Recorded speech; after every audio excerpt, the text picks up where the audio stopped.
Demon Slayer, you missed this. What if the impossible techniques in Demon Slayer weren't magic at all, but actual science? Today we're breaking down the real physiology and physics hiding inside every breath, every strike, and every superhuman feat in the world of Demon Slayer. We'll be exploring three big systems: the motor cortex and how it powers focus, the diaphragm and its role as a biological pressure cylinder, and the vascular system, specifically a phenomenon called the Bohr Effect. Let's dive in. Our story begins with Tanjiro Kamado, a young man on a mission to cure his demon-transformed sister Nezuko. Standing in his way, immortal demons who literally grow stronger by devouring humans. The only answer? Master the art of breath itself. The world of Demon Slayer is brutal. Demons have just two weaknesses: sunlight and Nishiran blades. Against supernatural strength and instant regeneration, the Demon Slayer Corps wields something remarkable in return: an extreme mastery of breathing, known as breathing styles. On one side, demons with centuries of lifespan, instant cellular regeneration, and innate superhuman speed. On the other, fragile, mortal humans. The bridge between them is total concentration breathing, a technique that hijacks the autonomic nervous system to push the human body far beyond its normal ceiling. Breathing styles are combat systems built entirely around extreme breath control. Their biological goal is to match an immortal demon's strength, speed, and regeneration using nothing but a human body. 14 distinct styles exist, each a branch of the one original form: sun breathing. Total concentration breathing starts with one deceptively simple idea: inhale as much oxygen as physically possible. But simple doesn't mean easy. Mastering TCB begins with the agonizing process of permanently expanding your lung capacity, and from there, every cell in your body benefits. The unsung hero of it all is the diaphragm, the single most important muscle in this entire system.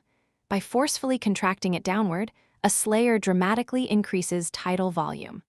While an elite athlete breathes about 3 liters per breath, a TCB master pushes that to 5.5 liters.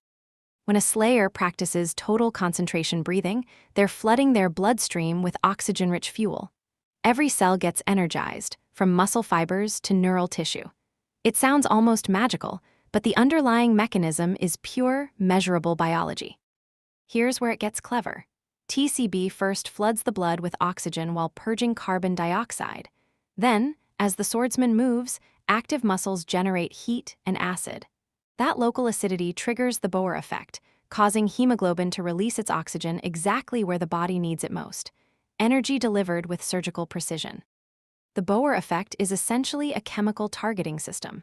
TCB creates a kind of oxygen reservoir in the blood, held tightly until the moment of a strike. Then the muscle's own metabolic waste, heat, and acid acts as the trigger, unlocking a surge of energy right at the point of impact. During TCB, aggressive exhalation of carbon dioxide raises blood pH to around 7.75, an alkaline state where red blood cells grip oxygen tightly. Then the swinging arm creates intense local acidosis. The result: a high-capacity energy reservoir that deploys with extraordinary precision. Not magic, chemistry. Breathing isn't just about oxygen, it's also about structural power.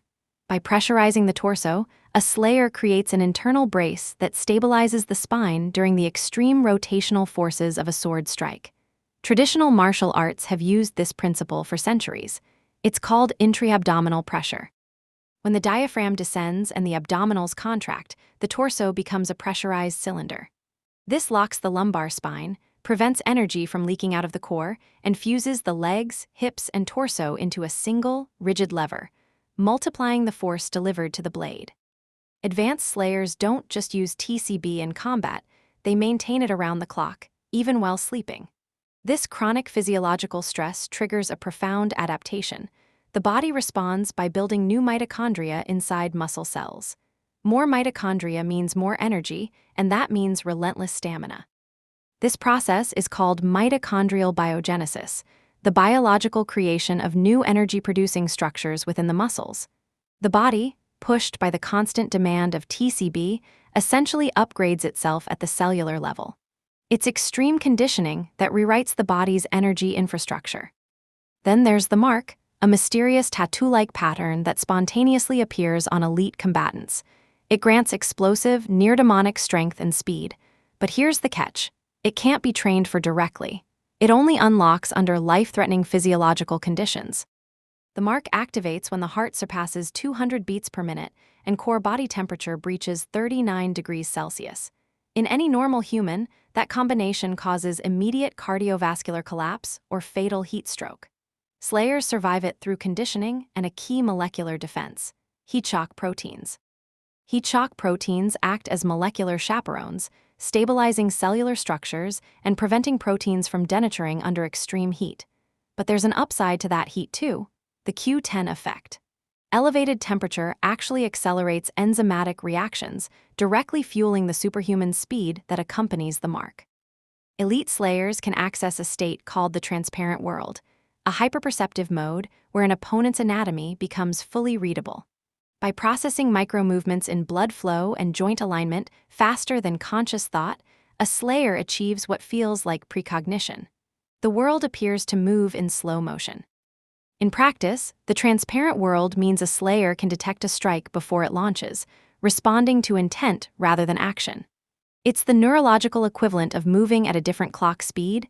The opponent is slow, because the slayer's perception has become extraordinarily fast. Beyond the transparent world lies the selfless state, achieved by completely eliminating battle spirit. In neuroscience terms, this means shutting down the brain's default mode network, the region responsible for ego and self-referential thought. What's left is pure, unthinking instinct. With the default mode network suppressed, the slayer enters a state of motion, no mind. They move without intent, without emotional tells, without ego. The result is a fighter who is effectively unreadable and undetectable by any opponent relying on sensing their battle spirit. Total concentration breathing is not a superpower.